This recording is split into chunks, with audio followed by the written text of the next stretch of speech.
Hey, B-Siders. Welcome to another episode of Bravo for the B-Side. This week, after last week's complete crap fest, and I can only describe it as just a bucket of shit. Raging garbage fire. Yeah. Needed something that was good. So we had to go with a known good. Yep. So we picked a movie that's been on your all-time favorite list for a long time. Yep. And since I've seen it, I've also grown to love it quite a lot. All right. It's wonderful. It is. And we are going to have a polar opposite of last week. We're going to jump into this and talk about some story filmmaking goodness at its finest. Tone, symbolism, scenery, color, shots. They just do everything right. Yep, they do. Are we ready? Let's do it. All right.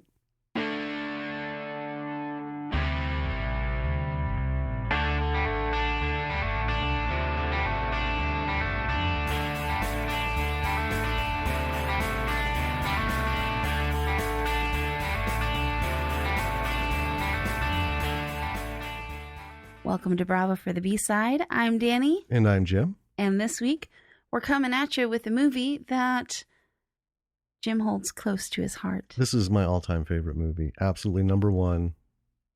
No questions. Yeah, and you've said that since we met. I know. Yeah, so why don't you tell us about it? Well, this week we are diving into Local Hero. This is an excellent movie. It's from 1983. Directed. Oh my you God. got this. I do. By Bill Forsyth. Produced by David Putnam. Starring Peter Riegert, Dennis Lawson, Burt Lancaster, and Peter Capaldi. That's right, folks. Doctor Who. This was rated PG. It had a £2,551,000 budget, which at the time came out to about $3.8 million. The log line for this is a beautiful coastline. An oil company wants to develop it.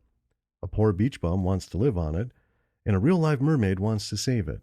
Only one will get their way. No. Nope. No. This was a UK film shot in Scotland, a couple shots in Texas.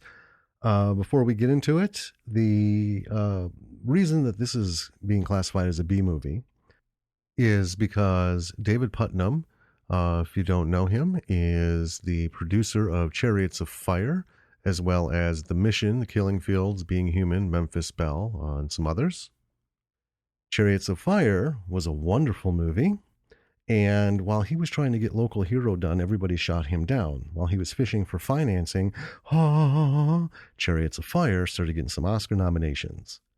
Oh. Yeah. So guess who got a paycheck to make a movie? And it still wasn't a whole lot.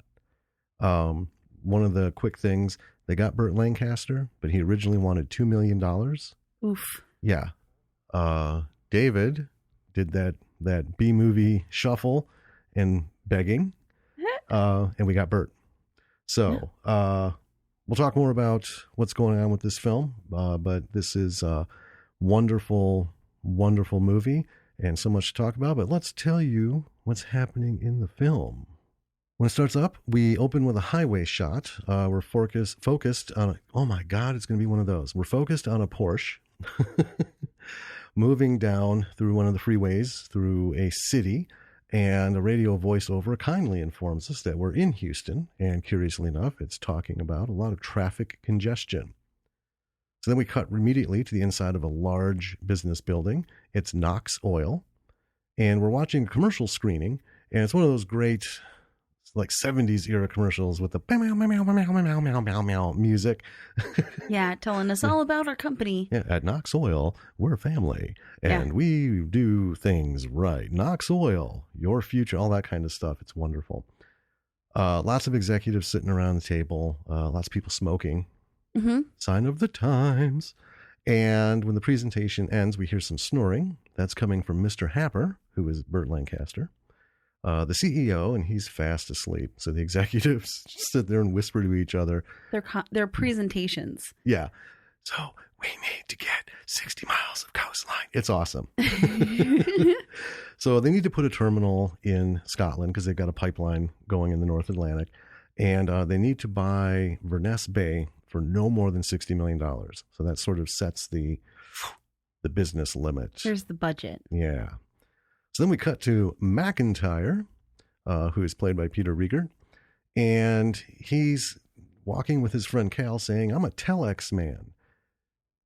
And I love that because telex, so many of you aren't going to know. Telex is what a fax was before they called it a fax, because it was somewhat different. And fax comes from facsimile, right? So, yeah, we get the idea that McIntyre does things through telex machines. He doesn't actually go anywhere to close deals. Right. Okay? So that's, it's a pretty quick but easy setup. Then he's on the phone, and the person he's talking to is Cal, again, who's standing just outside of his office. Right. And he's looking at him through the window. Yeah. Right? Or through the glass wall. Because they can't just walk 5 feet. Yeah, they're less than 20 feet apart, and they're talking on the phone. So then they're going to get something from a vending machine. McIntyre confesses that he's not even Scottish. He's Hungarian, but when his parents came over, they changed their name to McIntyre because it sounded more American. Right. Yeah, so the company's pegged him to go because they think he's Scottish. Right. So then he's supposed to meet with Mr. Happer before he goes. Right. And he goes up to the office, and Mr. Happer is just talking about a comet. Or actually, this is... Yeah, he doesn't go upstairs. Right. So we cut to Mr. Happer in his office, and he's talking about a comet. We don't really know what this has to do with anything. No. But at least he's not sleeping. Right. Yeah, and he's talking to someone who I was like, maybe this guy's a consultant. And then I was like, okay, maybe he's a therapist. He's not a very good one. No. and Mr. Happer wonders if he should have married. He's pondering his life choices. And we get the gist from the conversation that Mr. Happer does not like this therapist. No, Moritz is kind of an eccentric weirdo. So it's kind of playing on the expanded psychotherapy that was taking place in the late 70s and early 80s. Like if you've seen Silicon Valley, who's starts with a G, the guy who's in charge of the like fake Google company. Gavin Belson? Yeah, that guy. Yeah. He has a therapist, a guru that comes and sees him. Oh, right. Well, he's not a therapist though. He's his life coach, coach. His aura specialist. Yeah. Yeah. So this is like a trope that's been going on for a long, long time. Yes, it is. Yeah. And Happer says that he wants to see McIntyre before he goes to Scotland. Mm-hmm. So McIntyre goes upstairs to talk to Happer. And this is after she establishes that, like, Mr. Happer talks to important people, like the Prime Minister and she's the Prince of somewhere or other. Please tell your Royal Highness to hold. Right. So he goes up and Happer just starts talking to McIntyre about the constellation Virgo. Says, while you're in Scotland, keep an eye on Virgo. Yeah. Well, he starts out with Virgo is well up this time of year. Right. And there's like, silence. Even as you're watching, you're like, oh. Yeah. So Happer's pretty eccentric.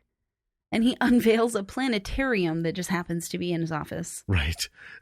Things start moving, the ceiling goes back, and bam, we're in a planetarium. Yeah, so that he can point out what Virgo looks like. Right. And where it will be in the sky. And it's ridiculous. And he's really insistent that he gets regular reports on this constellation. Yeah. And he calls McIntyre Macintosh. Yeah. It's good things we're doing, Macintosh. Yeah. So right away, okay, we've established that, Happer is all business. He doesn't know his employees even when they're right in front of him.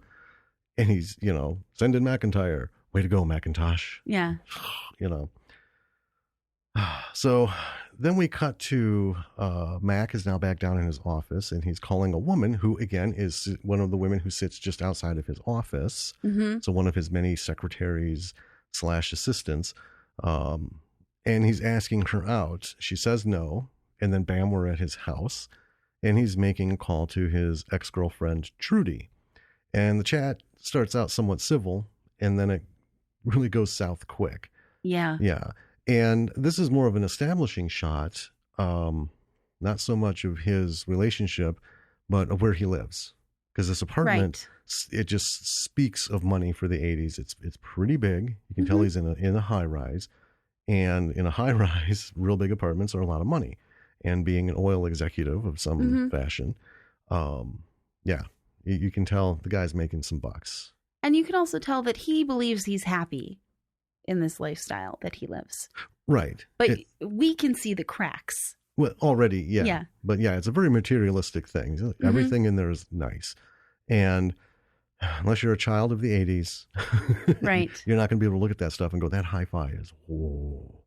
Well, it's the thing of, if you make a ton of money, you're winning. Yeah. And if you're winning, you get the best, most expensive of everything and anything. Mm-hmm. And then you're happy, right? Yeah. So then he's on the plane. Obviously, it's first class. Right. Right. And he goes to meet someone who's waiting for him in the airport. And this guy's supposed to take him to the laboratory. And it's Pete Capaldi, who's the guy waiting for him. Yeah. Danny. Yep. Danny Olson. And oh my gosh, Pete looks so young in this. He does. He looks like he's 14. I know. I mean, we watched him all through the thick of it and through Doctor Who, and he's got that face, right? Right. Oh, that face. I love it. It's such a character face. It is. And he can do so much. And he does in here. He it's does wonderful. a lot with it. Yeah. So almost unrecognizably young. And they go to the laboratory, and all the men in the laboratory are ogling this woman who's a highly educated oceanographer. Yes. With like 5 degrees or something. Yeah, 5 degrees and something else. Yeah, and a diver. And she goes away, and then they show Mac their plans for the bay, which basically they're just going to wipe out the whole village and build a plant. Right. Right. So Danny and Mac decide to go to the town so they can talk to the locals, and it's a really long car ride. Yeah. On the way, Danny stops the car thinking that they hit something, and it turns out to be a rabbit. And so they put the rabbit looking pretty much intact. It doesn't really look hurt. Right. It's just sitting there. Yeah. Yeah. Well, one of my favorite lines is, Danny's getting all panicky. Do you think it's hurt? Should we hit it with something heavy? Right. And Mac looks at him. What do you mean? You already hit him with a 2-ton automobile. It's really cute. So they put it in the car, and we learn that Pete speaks a lot of languages. Danny. Or yeah, Danny. Peter Capaldi as Danny. But not Gaelic. Right. Right. Yeah. So he doesn't really quite know where they are because the last few signs were in Gaelic. Yeah. So they have to stop because the mist has gotten so thick. Yeah. So they stop and they wait for the mist to clear like overnight, and all they have to eat is a chocolate bar. Yeah. Yeah. But, they share that. Yeah. So they bond a little bit. Mac tells Danny about his Porsche. He carries a picture of it in his wallet. Yeah. Pulls a picture out of his wallet. Want to see my Porsche? Right. Most people would have a picture of their kids or no. Anything. Right. Right. Even like mom and dad, if you don't have anyone else. Nope. His car. Nope. Yeah. So they take a nap and wait for the mist to die down. And then when the morning rolls, they get up to Mac's watch alarm, which is another treat because watches don't make that sound anymore. They don't. And that was super fancy. It was. I mean, again, that's a watch that the average man, nope, not going to have that. And as we learn, this thing's got a lot of alarms on it. It really does. It does. So they get out, stretch, feed the rabbit. As they're doing that, a fighter jet flies overhead out of nowhere, super loud. Mac ends up naming the rabbit Trudy after his ex-girlfriend. And I think Danny names it Harry. Yeah, he wants to name it Harry, I think. So they just kind of agree to each name it their own. And then off they go. And then they arrive in the town, Verness. The streets are empty because it's like at this time, 6 o'clock in the morning, probably. And it's a tiny little coastal town. Streets are empty save for a dog that is just in their way when they're coming into town. I Yeah. mean, the dog could be anywhere, but he's right there. Mm-hmm. So they come up upon a small building. It says hotel. Yep, that's the name of it. Yep, just Hotel. says hotel. They knock, and the hotel keeper opens up an upper window. He's in his robe, and he's like, "What can I do for you?" Like, "We need a room." He's like, "Well, we don't open, till It's off season or something. We've got an injured rabbit. Hotel owner goes down and opens up the door. He says, "It's never locked." Yeah. As a matter of fact thing. Takes them into the kitchen and tells them to make themselves some breakfast. He'll be down later to take care of the formal stuff. So that right there is a nice opening. It's a complete contrast to what we've just seen. Right. Offices full of people, do this, do this, do this, do this. And this is, we'll deal with it later. Well, he can't be bothered. Yeah. Funny things like leaving strangers in your kitchen and collecting money from them for your services. It's not important. It's too early to bother with that. Which is, the overlying theme in this town, right? So upstairs, he's the hotel keeper or owner, whatever you want to call him, he's crawling into bed with his wife, and we have an injured rabbit also. He's making fun of, the guests. And then all of a sudden, Mac shows up knocking at the door, and he answers it. Mac holds up his briefcase. He goes, "Do you have an adapter?" He's like, "What?" "My briefcase. The lock is electric. The battery's dead. I need an adapter." Ridiculous. So he says, "I'll look into it." Later on, it's lunchtime, and it's a bit more formal. They're actually in the eating area this time. Right. And Mac tells the hotel keeper, "We need to find a Mr. Urquhart." Mm-hmm. He breaks it out like that, Mr. Urquhart. The hotel guy tells him he has an office upstairs next door, and he should be there in a little while. As they step out of the hotel, they're nearly run down by a man on a very small motorcycle. Yeah. Just blazing through the town. A little later, they go into the accountant's office, and it's the hotel keeper, Gordon Urquhart, right? And he is the hotel keeper. He's also the town accountant. And so they tell him they need his help to arrange the deal to purchase basically everything in the town and the surrounding lands. Yeah. Deeds, all this stuff. He tells them to take a day or two to get to know the place while he works on putting things together. Yeah. So when the two guys leave, Mac and Danny, Gordon stands up and dances and sings about how they're going to be filthy rich. Yes. And he calls for his wife, Stella. Yes. So that they can celebrate together. So, we get the sense that initially he was sort of like, "Oh, well, I'll have to talk to people about it," and blah, blah, blah. And they leave, and he's like, "Heck yeah." So Mac and Danny go to take a walk along the beach. And I thought this was really interesting. Instead of viewing the beach as it is, right, taking in the gorgeous scenery that's around them, they're viewing it as it will be once Knox buys it. Right. The service jetty will be here. The storage tanks will be right over there. And the refinery over there. Yeah.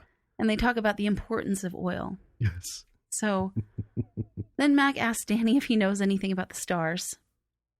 Danny does not. No. And before I go on, I just want to mention the actor, for those of you who know Star Wars. I'm talking about the first three movies, not episodes 1, 2, and 3. Star Wars Empire Jedi. Gordon Urquhart is played by the actor who played Wedge Antilles in all three of those movies. We barely got to see him in Star Wars. He had a true full-face speaking part in Empire when they're on Hoth, and he's in his snowspeeder. And he actually... We got to see him some again in Return of the Jedi during the end battle. But as all the heroes are returning, they actually gave him a shot walking up with the rest of the big guys, Luke, Leia, Han, and Lando. And he's up and he shakes Chewbacca's hand. Aww. Yeah. That was like, oh, that's nice. Sweet. So anyway, a little bit of trivia for you. And I just want to, my favorite scene in this movie, this sets the humor. It's dinner time. they get their plates brought out. Each has a slice of grapefruit on it. And this just gets me every time. So Danny pokes his grapefruit with a fork, and you hear a little, and all of a sudden Mac just goes and covers his eye because he got grapefruit juice in his eye. Stings. Yeah. He's like, oh, all right. So he rubs it out, and then he picks up his own grapefruit. He's going to squeeze it on something, and you hear, and he's like, oh, puts it down, and then he puts his hands over both eyes and just sits there. And I know it doesn't sound funny saying it, but seeing it play out, this is such the simple little things. I mean, it makes me laugh every time. This is, and this movie's 2019. Oh, yeah. That's the thing, is we're not going to get into a lot of the humor bits because you got to watch it. It has to unfold on screen. Because also remember, this, even though we have, two Americans playing some big parts, this is a British written film. So the approach to humor and pacing is very British. It is. And of course, we love it because it's wonderful. It is. It's so delightful. I'm sorry. I had to just say the dinner thing. No, that's okay. So Mac has to make a business call to Texas.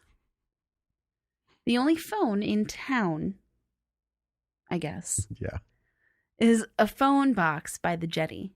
Yep. It's the classic red and glass like you see in British shows. Yep.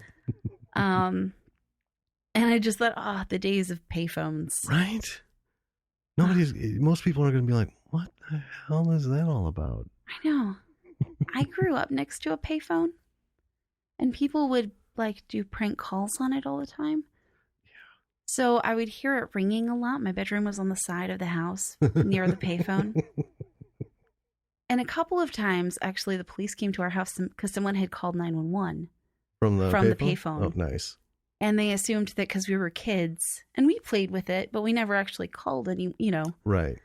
They assumed that since we were kids, we were doing that. So we got a lot of talking to about not calling 911 unless it was an emergency. Oh, wonderful. Yeah. Welcome to the American justice system. Evidence? Pshaw. Right. Well, just because we lived near it. Yeah. Anyway, I digress. Mac calls his buddy in Texas, Cal. Yes. And he has to put money in every few words. Like, this is a payphone in Scotland. Right. And he's calling America. And this is 1983, people. Mm-hmm. It's, you think your cell phone plan has a few hiccups. Right. Jesus Christ. He's got a fistful of quarters. No, tens. Oh, yeah. Yeah, dimes. Dimes that he keeps popping in there. Every 30 seconds. Mm-hmm. And he manages to say that the deal might take some time, and then he kind of gives up on the phone call. Yeah.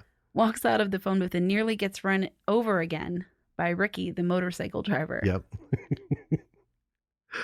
So after that, he just kind of stops and he looks up at the sky, and it's big. It's a beautiful shot out over the ocean. Mm-hmm. And, it's just like standing anywhere in Montana. Even in the city. If you're standing in Helena, you look up, it's just sky. Yeah. Then we cut back to Houston. So Happer is with Moritz again, and Moritz is telling him that next time they need to mix it up. They start getting physical, hitting, tying up. Happer's not having it. Sounds like a exploratory therapy. So anyway, Happer kicks him out. Moritz is more of a nut than a doctor, but he adds to it. It's funny. So Happer tells his secretary to cancel all future appointments, and then we cut back to Verness, Max in his room in bed, and he can hear Gordon and Stella giggling and carrying on. And then it's the next day. Mac and Danny are on the beach again, and then we see another jet fighter flies over, super loud, followed by yet a second one. Right. They both fly over a hillside, and then we see, a flash of light and a boom, boom. They're dropping bombs somewhere over the hillside. Your first thought is, what? And then secondly, well, maybe it is a bombing range. Mm-hmm. So maybe that's something to do with this. Not really. Shh. Spoilers. So then as they're walking, they see an old man who's just toddling along the beach, and he's picking things up, and they give him a wave. And, then... Yeah. Then Max says he wants to go to the church. Yeah. So they start heading towards the church, which is at the far end of the beach. Right. And we cut to in the church, and Gordon is talking to what seems to be the entire community Yeah. inside the church. Yeah. And this isn't Sunday, No. as far as our understanding goes. Right. It's like a town meeting. Yeah. And he seems to want to help them get good money for their properties, and everyone seems pretty into it. Right? The people in this town are not like, oh, this terrible oil company coming in to steal our homes. And, they're all like, we're going to be so rich. They're ready to sell. Yeah. I mean, yeah, they're ready to sell. And he's like, let me do my thing. Get you some good deals. Yeah. Yeah, they're anxious. Yeah. And someone runs in to warn them that Danny and Mac are coming. Yeah. So they send the priest out to waylay them from coming into the church and seeing that like the whole town is meeting about this. It's cute. And then the priest comes out and talks to them. And while Mac and Danny are going to walk away, we see in the background that the whole town is like booking it out of the church. Yeah, they're doing that I want to be sneaky kind of run walk thing. Right. In the wide open. Yeah. Mac has his back to the there. He's looking out over the ocean talking to Danny, and Danny's just like, Danny can see it. And he's like, what? Not hinting that he's seeing anything. But yeah, it's funny. That night at dinner, there's a bit of a kerfuffle. Oh, there is. Because Gordon serves them rabbit stew. Yep. And it's Trudy, the rabbit. And they're upset about it. They are. Danny storms off. Yeah. Stella comes in and apologizes. It seems like it was a genuine misunderstanding. She's like, we eat rabbit here. Yeah. Well, and Gordon tells him that it was injured. His leg was broken. It was a clean break. Look at the bones in your plate. You'll see it. Oh, Jesus. Okay. Next day. We're past the rabbit. Yep. We are on the jetty, and the townsfolk are talking about high-end cars. Two guys, which is better, or a few of them, Rolls-Royce or a Maserati. And they're arguing storage and, where are you going to put your traps? Yeah. I just love it.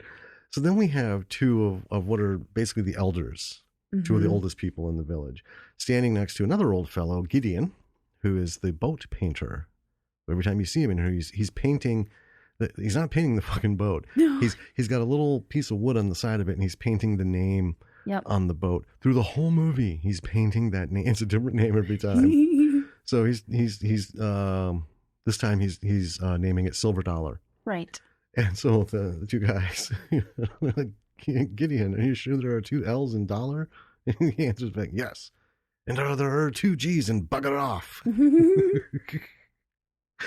And that little bit just describes almost everybody in terms of the feel of the town, where everybody's kind of coming from. We still run into a few more, but yeah, there are a lot of really good kind of establishing shots of the character of this town. Yeah, right, and done in just a few lines too. Yeah, they're very well done. So then, it goes on. We see some shots of the town folk. They're all charming and funny and cute, and we get the sense that Gordon and Stella are also very much in love. Right. Yeah. They are each other's world. Yeah. You get that feel. We learn through all these shots about the town and the people in it. The fishermen say that they don't eat the lobster that they catch because it's too expensive. Yep. And they marvel that Mac has only one job. Yeah. So, Mr. Mac, you have only the one job then. Yeah. And he's like, yeah. Yeah. And during that conversation, there's a baby sitting with all of them, and Mac asks, "Whose baby?" And they all just kind of look at each other, like an alien just landed.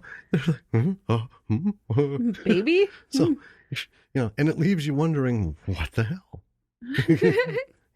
And then while you're thinking that, we move on. Yep. Because, doesn't matter. Yep. Now we're on the beach, and we're with Danny, and he sees Marina, who is the 5-degree oceanographer, diver, technician, researcher. Yep. All the names they gave her. She's walking up onto the beach from the bay in scuba gear. Yeah. Right? So he spies on her from a ridge. She sees him, says, "Come on down." So he does. And she tells him that she's been working on a biological profile of the whole Bay Area for a while. Yeah. Okay. And then we're done. We're back in town. Matt goes to the general store for some toothpaste and shampoo. And this is what small town life is like. It's smaller than a convenience store. I believe it's the general store and post office. It is, because most of them are. Yeah, it's everything. There's only one type of shampoo, one type of toothpaste, and you look around and there's just not a lot of anything. Mm-hmm. I mean, it's a tiny little town. They're not going to stock a lot of stuff, so they have just, this is what you get, right? And then we pop back to the beach. Marina is telling Danny about how she thinks some kind of biological research station is going to be put in because of all the attention up here. And you can see that Danny just doesn't have the heart to tell her that's not it at all. Right. Right? Yeah.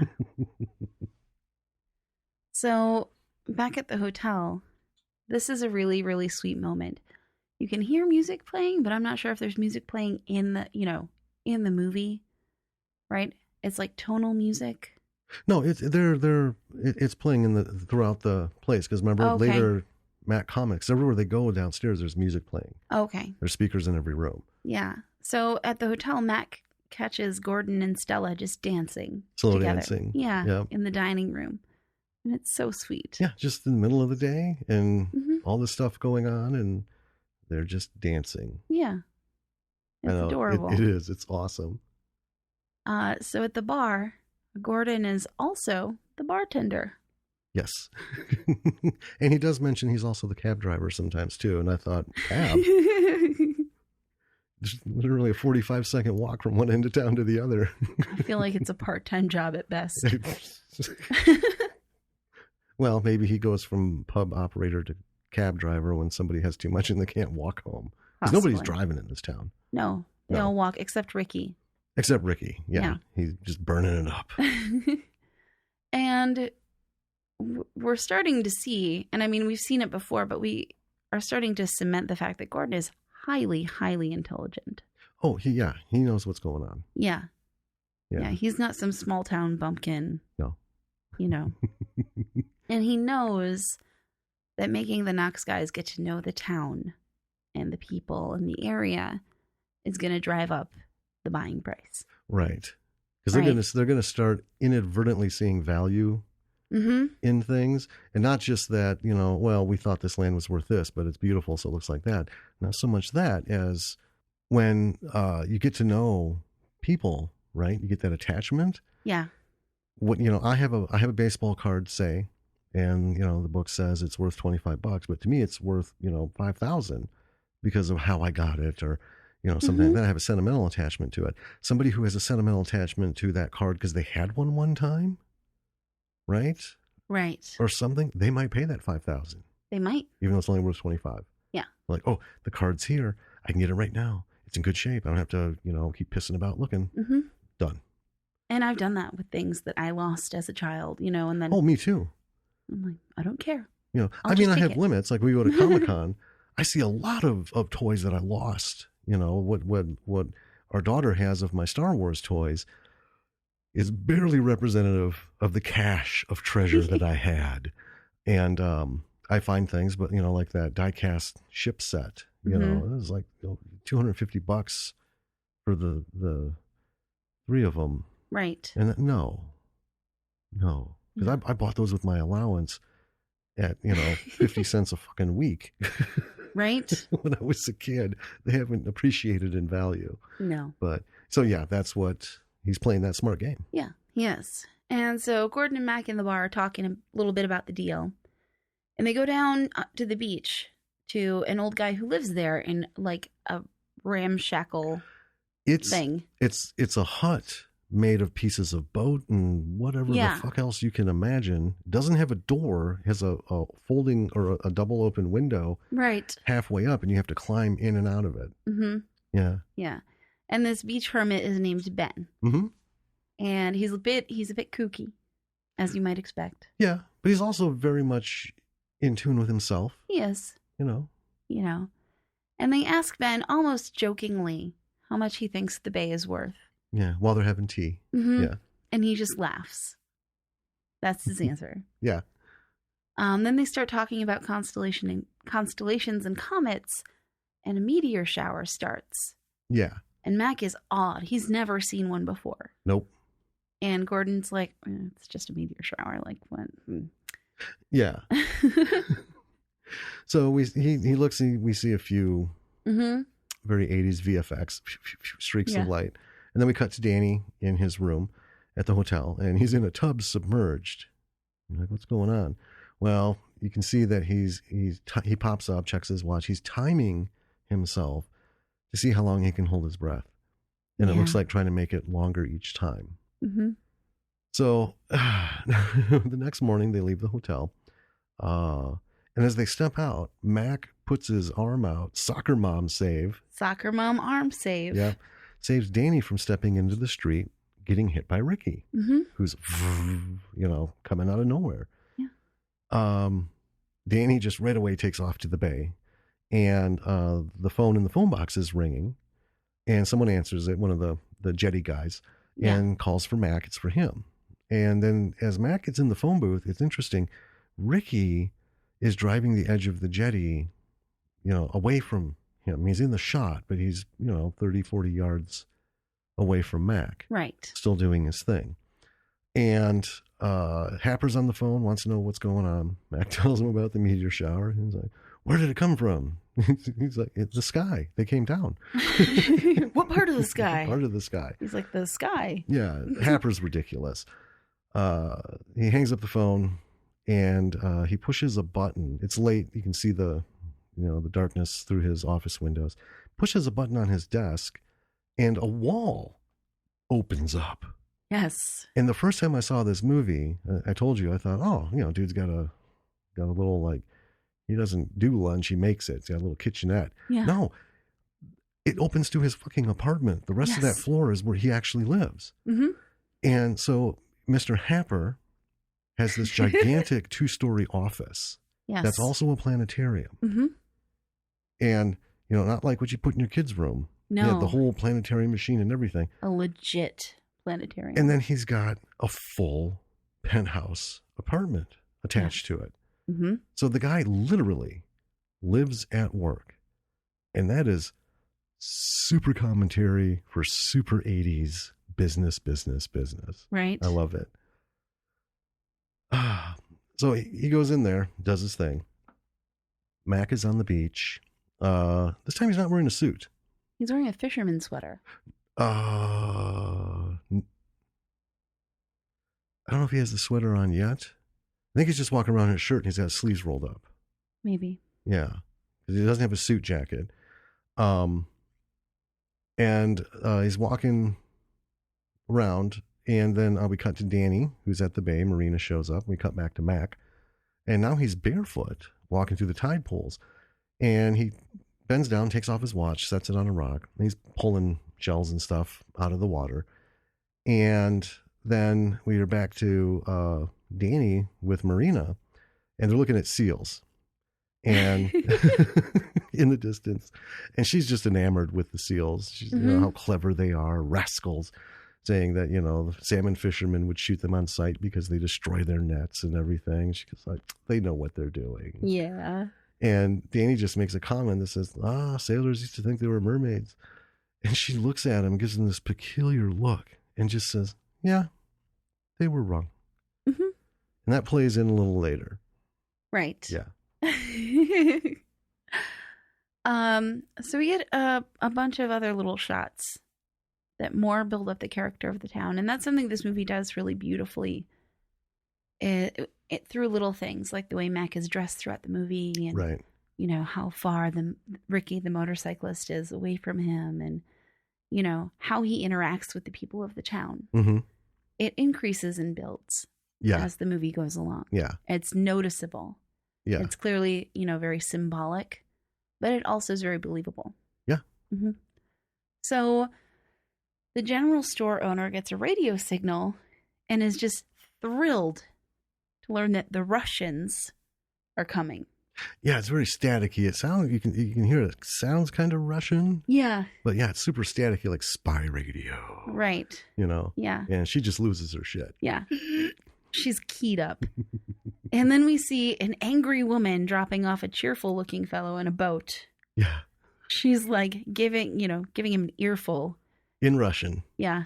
Oh, she is having at him. Yeah. Even when she leaves, as the boat engines rev up and get louder, she gets louder. Yeah. It's awesome. And he looks like he doesn't care at all. He's just pleased as punch to be here. And he gets off the boat and he's clearly familiar with the townsfolk. He's giving people hugs and kisses and, everyone seems to like him. And we learn that his name is Victor. Mm-hmm. And Gordon tells him about the deal. So we learn that they're in with each other. They're friends. Yeah, they know each other. Mm-hmm. He's like, yeah, we're going to be rich. Yeah. She's like, oh, wonderful. Yeah. And then, so we have Mac walking along the coast. His shoes are still in hand. And then he walks up to a hillside, sits in the grass, and he's looking out over the ocean. And then, this is one of those great moments. We cut back to the tide pool. We see his watch on the rock being drowned as the waves washing over it. And an alarm is going off. Yes. And it's all just sort of beep, beep, beep, beep, beep, beep, beep, So, yeah, this thing that was really important to him, because he checks it like ACD. Yeah. ACD. OCD. Jesus Christ. Constantly. OCD style. Yeah. Throughout the film. And the beep, beep, beep, beep, beep, beep, beep, going, oh, it's conference time. Beep, beep, beep, beep, beep. Oh, it's got to make the business call time. Beep, beep. Just, finally that fucking thing's gone. Mm-hmm.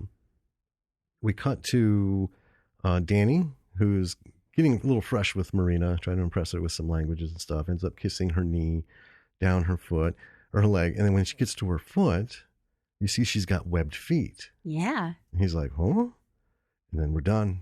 Mm-hmm. We're back to Mac. Yeah. Who is back at the bar with his arms just like chock full of shells. Yeah.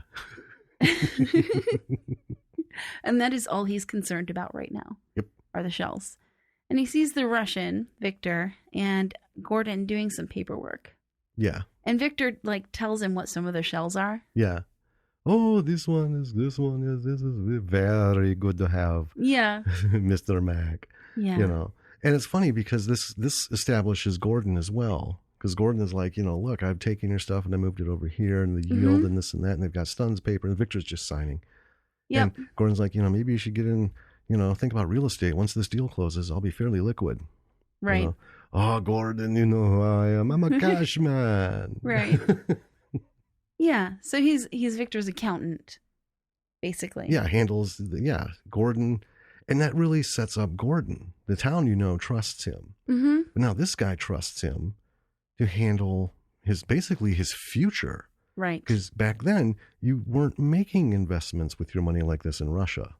These people, right, ship captains and stuff, the working class did not have access to this level of financial investment. So what does he do? He pops off in Scotland for a day or two and has his money managed. Yep. This movie's so soothing and simple to the point where at this point I was like, I almost resent having to take notes instead of just enjoying it. It was hard. As many times as I've seen this movie, I could have done the notes without watching the movie. Yeah. Right. And I was tempted to. Yeah. But anyway, it is distracting. It is. Having to do that because it is a very tonal movie. Soothing. It is. Mm-hmm. And Danny comes in and Mac's upstairs cleaning his shells. And they chat a little bit. And Mac, this is where you learn that he, wasn't super, 100% absorbed in his shells. He noticed, Victor, and they talked. Yeah. And so he asked Danny if Russian is one of his languages. And Danny's like, yeah, that's one of mine. Yeah, and that was it. Yep. So it's the next day evening, and they're having a Kaylee. And that's kind of why Victor's there. He knows when the Kaylee is, and also to get his money taken care of. So we see what a typical Kaylee is, which is Irish, Scottish. It's a Celtic village gathering of music and celebration. So it's just this, tiny village. There's people dancing. There's a band playing. Poor Danny's being salted by the only punk rock girl in town for a dance. You see an old man. She's very into him. Oh, she is. Well, he's different. Yeah. There's an old man in the corner getting his tie fixed. Gordon and Mac are in the kitchen. And this is where we see Mac is wearing a suit jacket, but now he's wearing his fishing sweater. Yeah. Right? It was a regular shirt with a sweater vest. Business sweater vest. That's what he was wearing collecting shells. Mm-hmm. Yeah. But this is a full-on knotted fisherman sweater. And so they're discussing the deal. And then Victor takes the stage, and it's wonderful because he's singing, and he's so heart-soaked over the shop, the general store woman. Yeah. They're just locking eyes, and they cut to her, and she's so, like, she's from the 50s, watching any number of swooners singing. She's just, holding his jacket all up in her face, and it's just wonderful. It's adorable. It really is. And then he's belting out his song, and then we get to two old men in the corner, and it's great. They're just, these are the elder guys. Right. And they're giving distasteful looks at this old woman who's just swooning over Victor, and she's looking at him, and they're just like, giving her the stink eye, something fierce. Yeah. And then we see them, there are people dancing and stuff. And then we're back to the two old men who are now standing and getting drinks, and they're talking money. And they're just very passive about it. And then the music picks up, and I just love it. These two old codgers are just all of a sudden they're rocking in place. Their version of dancing. Well, yeah, they can't help it. It's just like automatic. As soon as it bam, bam, and they just start mid-sentence, Yeah. And we have Gordon and Mac talking again. And Gordon seems to be like pushing Mac to talk about this deal now. Right. Wants to get things settled. Yeah. Right. And Mac's just like, whatever. Whatever you want, Gordon. Yeah. He can't be bothered. And the takeaway shots from all this are great. They are short, they're simple, and they're giving us a clear look at the people involved. These people are not attached to their lives, not attached to this town. There isn't a single person we've seen that has any doubts. They want money in hand and to get the hell out of there. Yeah. Which plays up in just a minute. As Gordon gets up there and plays the accordion for a waltz, Stella asks Mac to dance, and they have a nice little dance. Danny makes his escape from the punk rock girl. And then we see Ben, who was invited to the Kaylee. Mm-hmm. He's just in the food room all by himself, shoving sandwiches and shit in his pockets, taking a bite of things, more sandwich over here, some puffy things over here, and Yeah. He's just doing his thing. Yep. So Mac and Victor are chatting about the deal. And, we see kind of Victor's point of view on it. Mm-hmm. And the band's playing. Danny goes down to the water to meet his lady love, the diver. Yes. And he feels bad about lying to her about the marine lab. Well, when he meets her, he's pacing. Yeah. Right? Near the jetty. All of a sudden we hear shh, like a splash. Turns around and she's there. Yeah. Like, bam, right there. Mm-hmm. Not wet. No. Just right there. Yeah. Yeah. And the Northern Lights interrupt their conversation. Yeah. Meanwhile, Max sees the Northern Lights and decides that he needs to call Happer right away, despite the fact that he's a little bit lit. Oh, he's super lit. Yeah. And he's describing them as best as he can. Yeah. Not super successfully. And red and wait. Oh, wait, that's the phone box. Oh, my God. Yeah. And however, Happer gets distracted by the therapist. Who's outside on his windows. Right. Hanging up a vulgar message. Yeah. Climbing gear and everything. Hanging off the side of the building. Mm-hmm. And shouting at him through the window. Yep. So he's pissed. He sets down the phone and he goes to yell at him. And when he comes back, he's missed the end of Mac's excited diatribe. Yeah, the call got dropped. But, back at the bar, we have this really interesting conversation between Mac and Gordon. Yeah. Where, as Gordon's been pushing Mac to talk about this deal all night, Mac's obviously not been fully with it. No. And he tells Gordon, and he's a little drunk, but, he's being honest. Yeah. Right? He tells Gordon that he wants to swap lives with him. Yeah. I feel like you're being really generous by minimizing how drunk these guys are.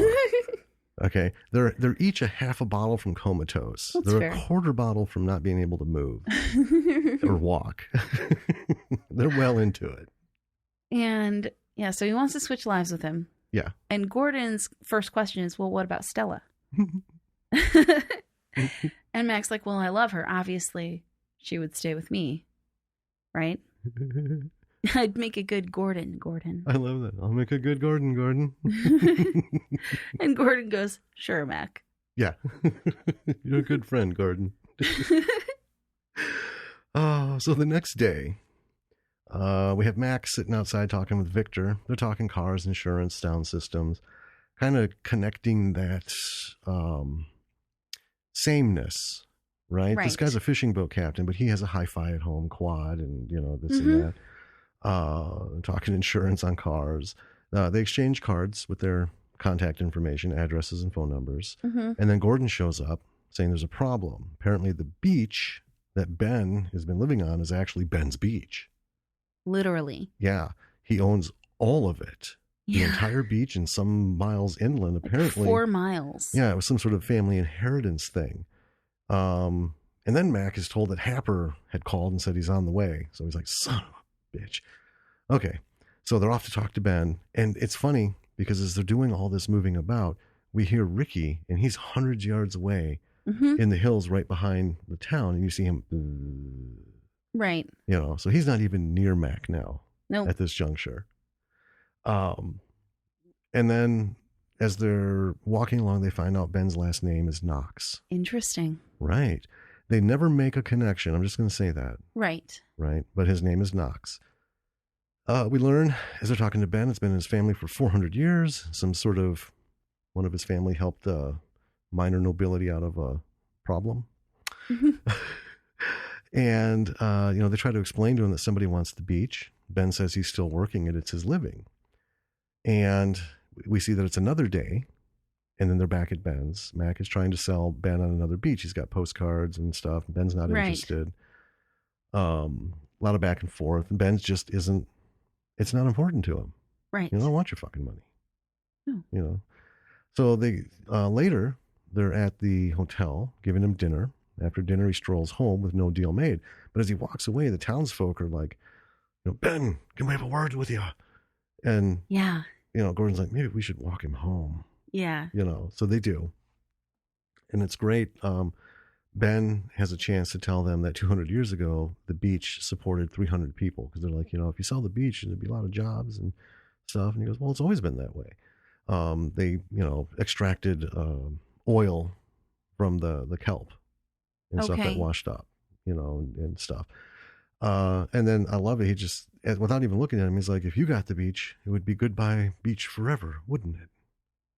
So he sees it very differently than the townsfolk see the town and their homes and stuff.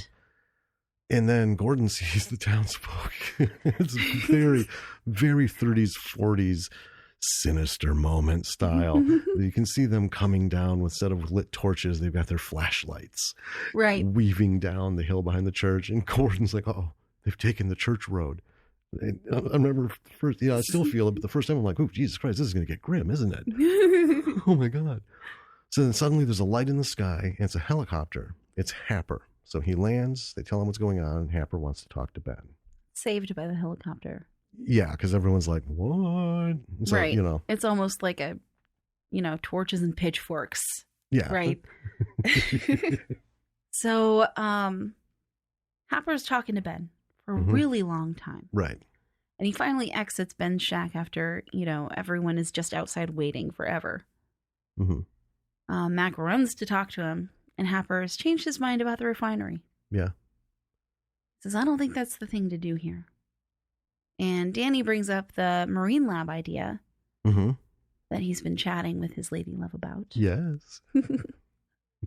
And Happer loves it. Well, because he wants to put in a telescope.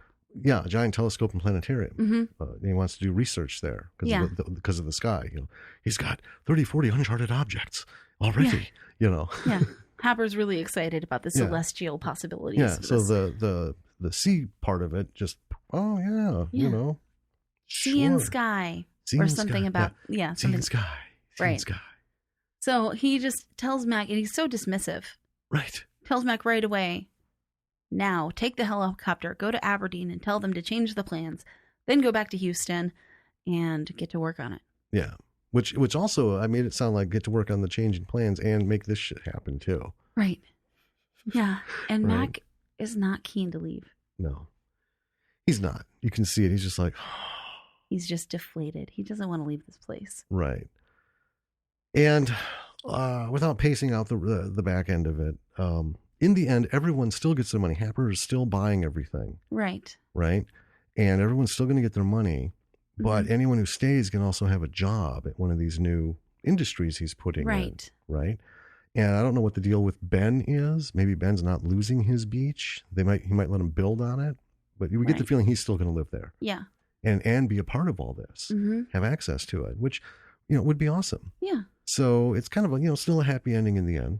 But then we get back to Houston and Matt gets home, walks into his, and you had noted, very artificially bright apartment. The light from watching this whole movie in and out of the buildings were in Inverness and then the countryside.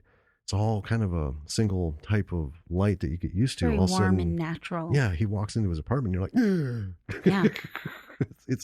I don't like this. Gets to his counter, empties his pockets of shells. He pins up some photos on the cork board.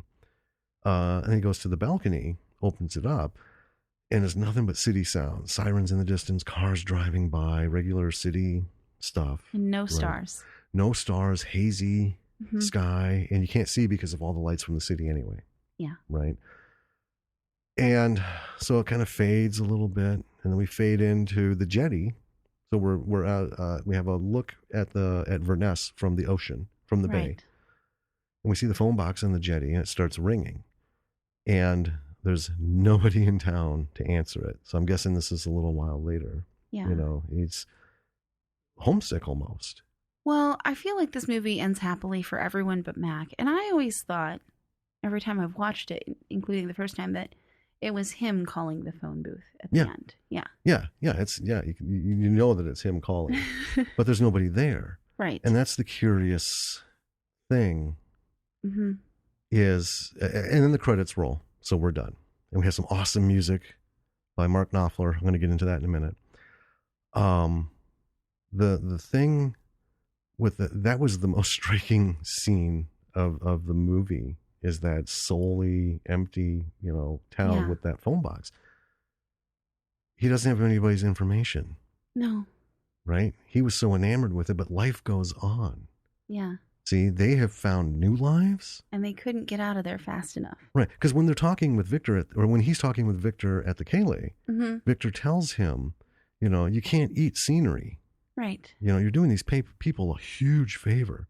Their lives are hard. Yeah, because Mac is like, God damn, I don't want to run them out of this. This is fucking beautiful. I want to live like this, right? Yeah. Which is how we end up with him. I'll make a good Gordon. But Victor gets it. Yeah. He's like, dude, you got oodles of money, man. You don't know what it's like for these people to eke out a living in this tiny fucking town. How many days ride from anywhere else in a car on a twisty cattle road swallowed by fog? Yeah. I mean, you saw their general store. Not only can they not afford to stock a bunch of shit, but you know that people aren't buying a bunch of shit. Yeah, it's very romantic in theory. And it's a lovely place to visit. Right? It is. And here's the thing. So all these years later, I'm going to talk about the music for a minute because I have something to say about this. So for those of you who don't know who Mark Knopfler is one of the lead men in Dire Straits. Okay, so if you know rock music, dun dun dun dun, you know what's going on. But Mark Knopfler had been wanting to do these beautiful instrumental compositions for a long, and he did a lot of movies, either contributed to or scored, and he scored the hell out of this one. And there's a series of music, I call it the theme music. So we don't hear it in the beginning, but they play it during the Kaylee. Yeah. And there's 3 different versions of it on the soundtrack. Yes, I own the soundtrack because it fucking rocks. And I went to Ireland in 2005, and I listened to the one version of that that theme. It's called Wild Theme on my iPod on repeat the entire time I was there. Every day, every night. Because it is so beautiful. It just, I can't describe it, but it's an awesome piece of music. But the reason I did it is because I wanted to associate, I mean, this was in Scotland, but where I went to in Ireland was an equally tiny town called Bray. Only they have a big tourist thing going, but I went off season. So there was fucking nobody there. And let me tell you, I got this movie after my visit more than I ever did before. And I had been watching it for 20 years almost, right? There is just something about being away from everything into this tiny little town. People don't give a shit. I met some of the most fascinating people that I wouldn't have thought to make up for a book. Right? The picture of the old man I have who his whole life, his wife and him had gone down, they owned a shop along the beach, and they went out to the beach and had lunch every day. She passed, and 12 years later, he still goes out every day and has lunch with her. Yeah. That about fucking did me in. Honestly, I was just like, Jesus Christ. I couldn't have made that up. That is so beautiful. It is. When I was out walking, those two guys I ran across let me take pictures of them, and then I ended up digging fucking fence post holes with them on this path because they let me take picture. Oh, I gave them money for drinks too, but you know. But yeah, they kicked back, and I was just digging holes. You know, that's the kind of shit you don't get that a lot around here. No. And I'm not saying there's not places in America where you can't, but when we leave our homes and go somewhere, right? Mm-hmm. We don't necessarily look for this kind of stuff 50 miles from town, right? In middle of nowhere. When you go to a different country, you kind of like get thrown into it. You're either going to the cities or you're going to the country. Cities have their own stories, but country is what this was all about. Yeah. It's that little hometown thing. So yeah, I got that whole thing because I did meet some people. I'll wrap this up quick. And had dinner with them the last few nights. And on my last night, they threw me an Irish funeral, which is basically saying, no bullshit. Let's not trade phone numbers, emails, addresses, anything. You're going to fucking go. And that's it. It's like you died. And that's what they used to do during the potato famine. When people would leave to America, they're like, we know you're never fucking coming back. Yeah. You know, and unless we go there, we're never going to see you. So effectively, you die the minute you step on that boat. Mm-hmm. And that's how they treat it. And it was wonderful and fun and touching. But yeah, I have no idea where the fuck they are, if they're still even in town. And I don't even know if they remember me, you know. But it is what it is. It is. It is. But that's where I really understood that ending even more. Like, God damn. Mm-hmm. Poor guy. Yeah. He can't even go back to the town to try and find somebody. He's not going to be there. Fucking gone. Yeah. Oh. The thing I love about this movie is the simple storytelling in it. And this is something, folks, I think we have lost. Because we've seen so many movies, you know, and not like, you know, the just B movies, but like the tentpole movies and stuff. Too much story actually sucks. It's a very complex tapestry. It is. Everyone that we've talked to is like, well, this is a great A story, but what's the B story? What's the C story? Well, no, wait a minute. I can understand a B story, underlying little thing. Like in here, Danny and Marina building a relationship, right? That's the B story. Okay. C story is Ben and what he represents. Right. I get that, right? But so many movies out there try to layer so much shit that we have a D, E, F, G, H, and I story. And it doesn't make a movie interesting. It doesn't make it fuller. It fucks it up. I think this is a masterpiece because it's very simple. Mm-hmm. The points that they make, the dialogue is not, you know, wasteful. No. Everything in this movie maximizes every second of screen time, sound, dialogue, music, everything, and not a second more than is necessary. Right. And I don't know, is that a British thing? I mean, in a way, it does kind of seem to be. A lot of the British stuff that we've seen does Yeah. that. Well, that's why we like British TV more. If I could get straight actual BBC and Sky without having to pay for anything, I would love it. Right. You know, that's why we like Thick of It and IT Crowd. I mean, IT Crowd is a super sitcom, you know. Right. Kind of thing. Detectorists. Detectorists. Oh, Jesus Christ. There's a perfect example. Oh, it's a beautiful show. You know,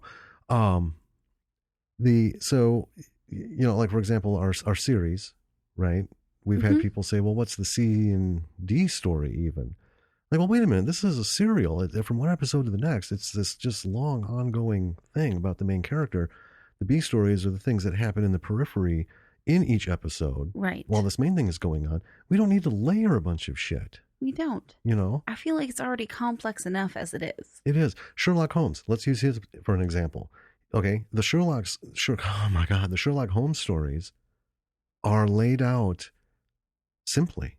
They are. Right? He is this super sleuth. Yes. But we don't have, he's got to find this, which attaches to this, which attaches to this, and this is going on, and then he uncovers this, and this misdirects him, and then this whole thing is introduced and wrapped up in the middle. Right. And everyone bases their shit off of Sherlock Holmes on in terms of how to put, you know, this mystery together and make it engaging. Yeah. You know, and I think too much when you're writing your scripts, folks, don't try to impress people with how much shit you can layer into it, because then it just becomes nothing, and you don't spend enough time on anything to make it valuable. Right. And I know there's people out there who argue, but, you know, fuck you. I'm not, you know, there's a reason I'm not selling my shit to you. There's a reason that we are not working with you to develop any of this stuff. Just keep it simple. You know, write your entire script. I would suggest this, write it entirely with an A-line story. Then, because you got to go back and rip that shit apart anyway. Then see where you can introduce the B story. What's interesting. Right. Okay. Now, in the A story, you might have things that support, you know, like, okay, well, he's doing this, that's going to support that. Okay, well, flesh that out and make it a B story. Right. In there. Or as I've been writing, this side character has become really, really interesting. Yeah. Right? This side character needs a little bit of a story. Yeah. What's he doing on his off time? Right. Let's find out. Yeah. You know, and it can be comical, it can be, you know, whimsical, it can be serious, you know, whatever. You know, it can fold in and contribute, I think. But yeah, as far as the simple story, because all of the layering is done visually. Yes. In little shots. I know that's what you want to poke on, so go for it. So something that has changed significantly over time in filmmaking is the use of symbolism. Right? This movie does it in such a beautiful way. And, you know, the direct correlation between Mac's attachment to the town and the distance of, you know, how far away Ricky is from him. Right. Right? As he gets more attached, those really close calls stop happening. And Ricky's further and further away. Yeah, he falls into the rhythm. Yeah. His clothing throughout the movie evolves as he becomes more attached to the town. Right. He starts off very businesslike and he's crisp and, you know, and by the end, you know, before he ends up having to go home, he's slumming it in a fisherman's sweater. At the dance, Stella tells him to take off his suit jacket. Yeah. And he's just chilling literally in the fisherman's sweater and some jeans. And, you know, him leaving his watch in the tide pool. And the sky, right? Which initially is introduced as this sort of weird eccentric thing that you're like, why is this a thing? Right. It kind of becomes, you know, a symbolism of what, you know, Mac's, what's the word? You know, his wonder for this lifestyle. Yeah. Right? It's directly like how attached he gets to the sky. Yeah. Because at first he's like, whatever. And then he's looking at it more and more and more. Well, yeah, that one longing look when he steps out of the phone booth that first time, you know, and you just, again, in the city, you just don't see the sky like that. Right. And we get the sense that that's all he's known. Right. born and bred in the city, you know, Mhm. like a lot of us. And yeah, I had something in my mind. It's gone again. I'm sorry.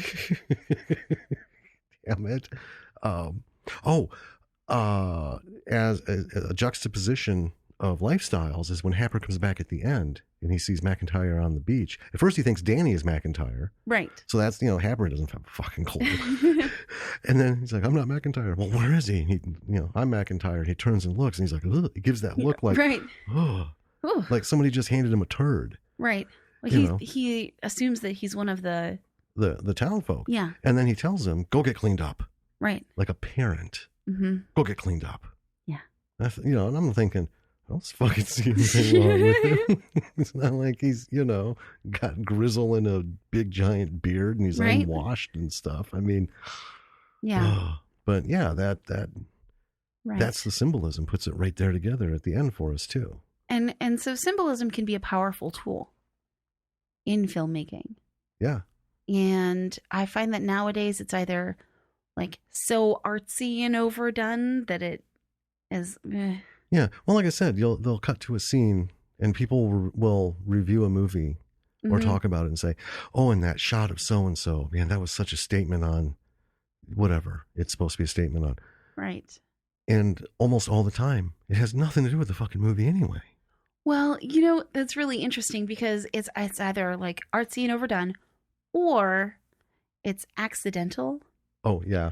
I remember hearing, it was maybe an interview with someone where they're like, you know, if someone comes up to you and says, oh, I really love your metaphor of such and such in the movie. Yeah. You know, your answer should be, yep, that's what I intended it to be. Or you caught that, did you? Yeah. Roll with it. Mm-hmm. Yeah. I'm glad you caught that. Yeah. Well, especially because, I mean, you know, to be fair, this whole business is bullshit. It's the art of bullshitting, right? You can't call up a producer and say, I've got this great fucking script, talk him into it, and then have nothing, right? But you gotta kind of play, you know, when the card accidentally falls on your side of the table, you gotta play that bitch for everything it's worth. Right. Never show your hand. Fake I it have till you no make idea it. what you're fucking talking about. It's my movie and I didn't even see it. That'll put you out of work quick. Right. You know. It will. Yeah. People don't like to think that you've accidentally done things well. No. That's not how you get a paycheck from anybody. Right. But how it's done in this movie is obviously very intentional. Yeah. Right? I feel like if we went to the director and, you know, talked to him about the symbolism of this movie, he'd be like, yeah, duh. Yeah. Well, because it is. It's so, that's the beauty of it, because the storytelling is so simple. Mm-hmm. And he tells the story through the establishing shots, Ricky, you know, the morphing of people and, you know, just the relationships. It's all, like I said, none of it's wasted. Right. And none of it's like super in your face. It's just, this is the whole canvas. Yeah. You know, and I just want to say, you know, this movie's not without some little oopsies. Like the one I pointed out to you because we just happened to be pausing for that scene and then we got back to it. When they're talking by the dunes, by the church, trying to figure out what the hell's going on. If you look, folks, in the upper left-hand corner, this is during the talk with Ben, right? Happer's in there. Yeah. And everyone's like, well, I don't know what's going on. What is like, we're not going to get our money. If you look in the upper left-hand corner of the screen, it's very small and quick. You'll see somebody run into shot and then behind a dune. Yeah. It's one of the production crew. Yes. Whoops. You know, little things like that happen. They do. You know, and it's funny in some things, like we talked about Game of Thrones, right? Right.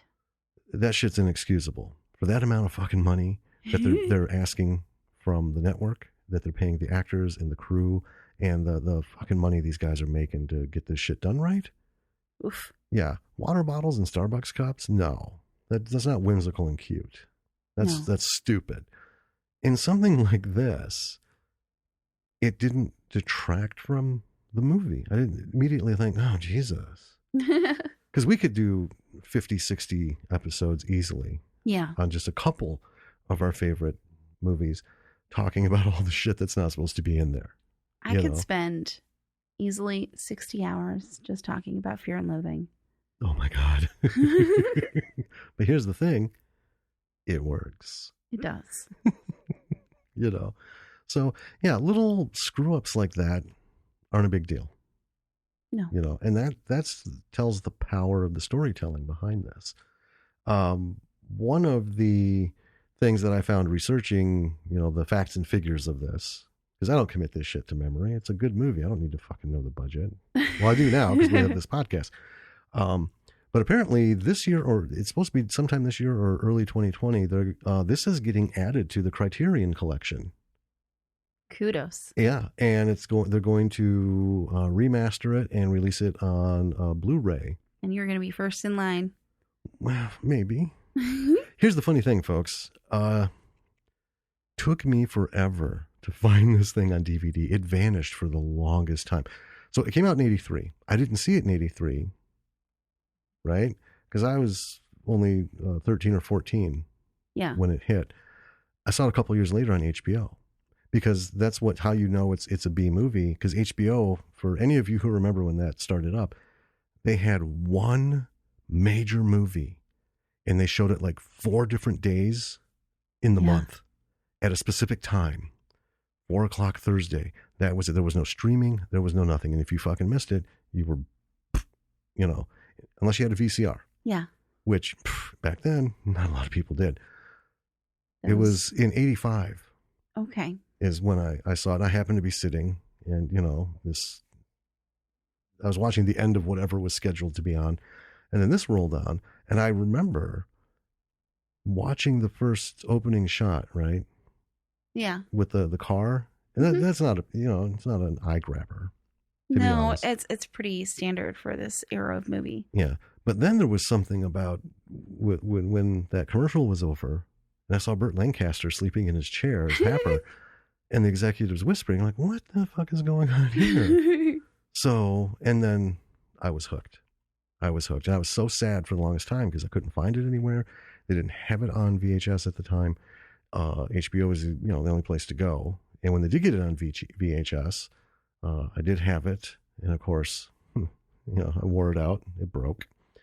And then for the longest time, I couldn't get a hold of it. It's like a lot of movies, like Tall Man. You had to go like into the armpit of Amazon to find me a copy of that. I did, and it was expensive. Or the Tall Guy. Yeah. Yeah, it was expensive.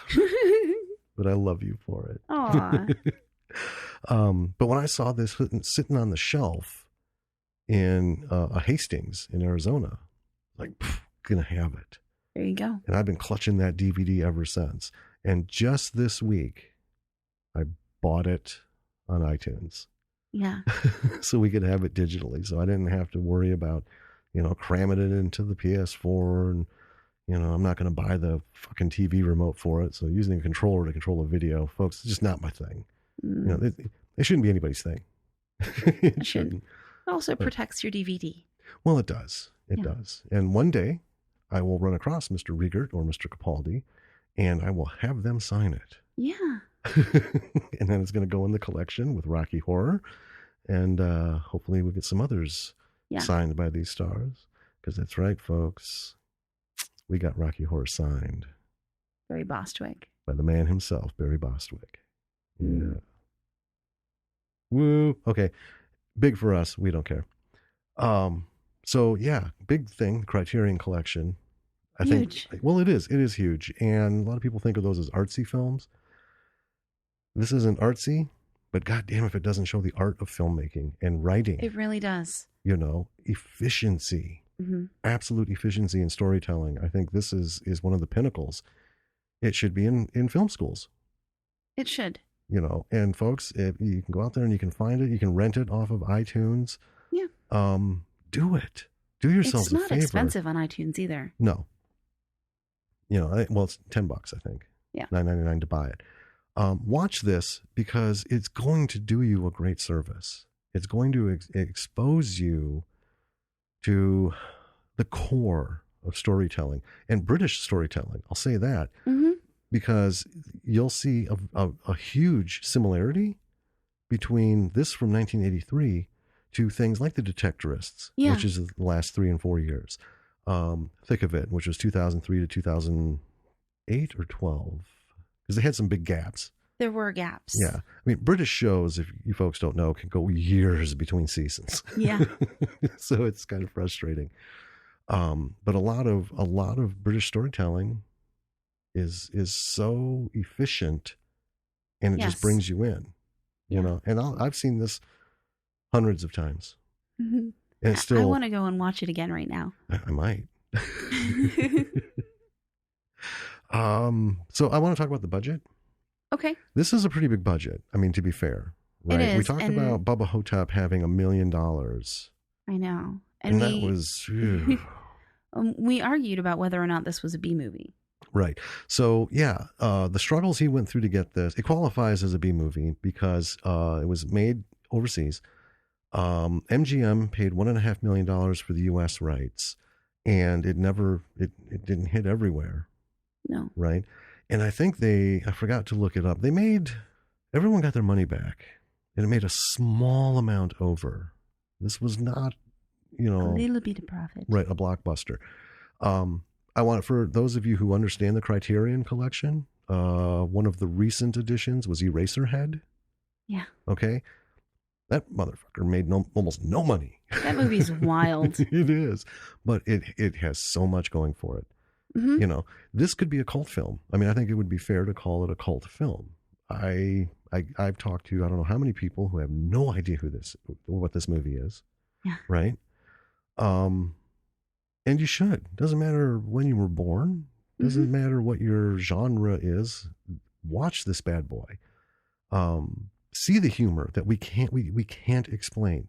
Right. It's so simple and visual and quick. It just makes you go.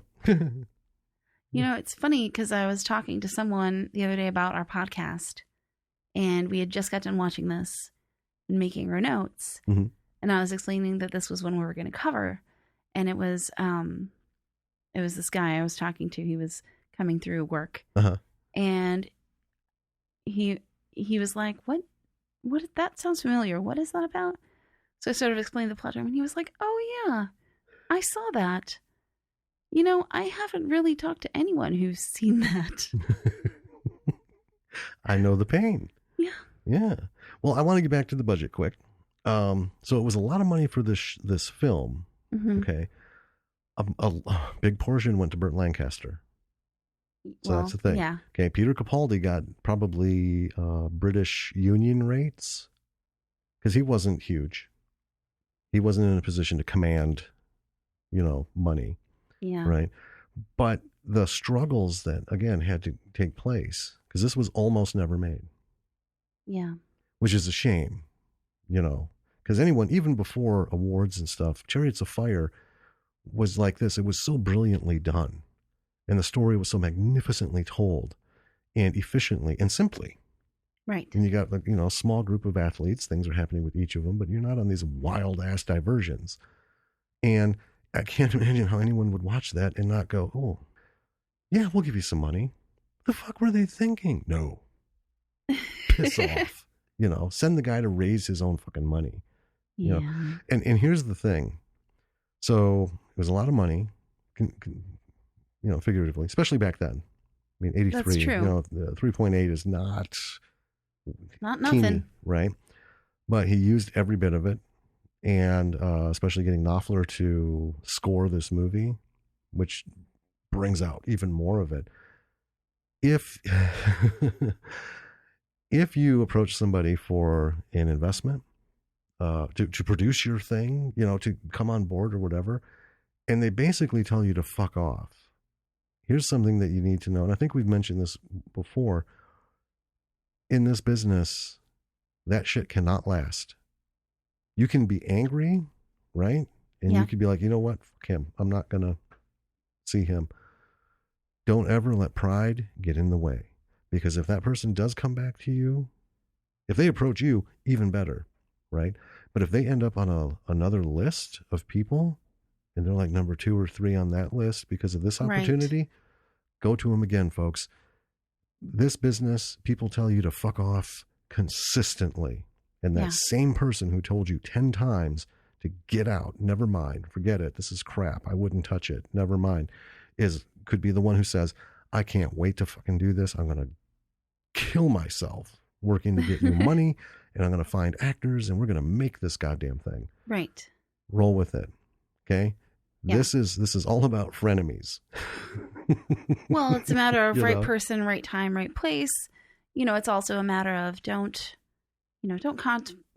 compromise your core principles, Right.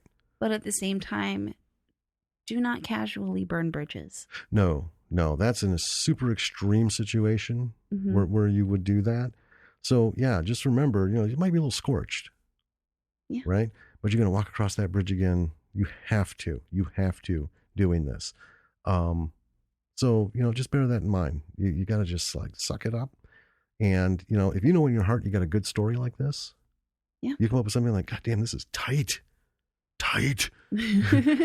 A, B, C, D, E, F, G. Those are my beats, and they flow perfectly like a fucking symphony. Like Mozart himself came down and converted notes to words. Right. And you have other people telling you this too. Yeah. Right? Stick with it. Yeah. Don't let someone come in and say, oh, you need like 3 more layers of story. I'm going to go ahead and say, listen to them, take your notes. Don't do it just because they said it, right? Stick behind your story because it's your story, right? It's if it's a good solid piece like this, it doesn't need all this other flair. Right. And again, like I said, write the A story out. Bam. There's page 1, page end. So you get to fade out, go back, rip it apart, and find, like you said, this guy's kind of interesting. What's his deal? Right. So explore it, add that in, give us something that flows back into the story, but doesn't sit on top or underneath it as its own train. That's what I get from this movie, other than the fact that it's just so fucking great to watch. I know. We should put it on when we go back out. I think we will. All right. I think with that, let's wrap it up. You can visit our website at lordsofmisrulproductions.com. That is where you can find every episode of this podcast and links to wherever you get your podcasts, including Pandora now. Yes, they finally, the other day, sent an email very casually. Oh, by the way, you're on Pandora. I was like, sweet. Nice. Yep. YouTube, iTunes, Google Play Store, Spotify, Stitcher, iHeartRadio, TuneIn, Dweezer, YouTube. Yep. Like I said before, I do throw these bad boys up on YouTube because this is how some people listen to it. And Pandora. Finally. Yes. So that's lordsofmisrulproductions.com. Yes. Also, you'll find there a link to our Patreon page. Go ahead and give it a visit. We got some stuff that for patrons only, and some like last week's episode was early release for patrons, and so we're going to start doing that too, putting them up a little bit early. So as a patron, you'll get to hear all this first. Yep. And it's right there on the website. Unfortunately, you cannot search for us on Patreon. Right. Because we, swear, we're explicit. And so it's patreon.com/Bravo for the B-side, all one word. Yep. And again, link is on our primary website. Check out what we've got and, become a patron. Yeah. Get some inside scoops. Because there's going to be more stuff that has to do with the podcast. Right. With our short film struggles, some ventures we're going to be moving into relatively soon. Yeah. Looking into doing another short film. And so you'll have inside scoops to that. Yep. You can also follow us on Twitter, Instagram, Facebook. That's it for now. Yeah, those 3. Honestly, that's all I have time for, people. you don't know how much time it takes. So yeah, Twitter, Instagram, those are up there as well, and Facebook. Those links are on our lordsofmisrulproductions.com page along the top. A couple email links. Yeah. You can send us an email, general questions, You can send us an email, podcast@lordsofmissworldproductions.com. Questions about the podcast or things, Go ahead and do that if you feel it. Yeah. If you made a movie that you want us to talk about, send us an email. Yeah, send us an email. Contact us through any of these mediums that we've talked about. If you have something that you've made and you would like us to review it and talk about what can be learned from it, do it. We'll do it. We're going to be doing a short film many weeks from now. It's on our list. And we might do some more in the meantime. But and you know what? Also, we would love to talk to you about your film. Yes. And the struggles, because this movie making bullshit, it's not for the faint of heart. It is not. And we know a lot of people who struggle. We do. It's hard. And hearing about you struggling is just going to, bring them up and, be proud. Tell people, man, this was a bitch, but I got it done. Yep. Yeah. So subscribe to our podcast. Subscribe. Leave us a rating. Leave us a rating, a review. It would be awesome. It would. That's how Apple Podcasts works, folks, or iTunes. Depends on which way you look at it. But, sure. Yeah. All right, B-siders. I think we're going to let you go. We'll catch you next week. Yeah. I'm Danny. We're going to have something nice. And I'm Jim. All right. We'll see you next week. Later, everybody. Bye.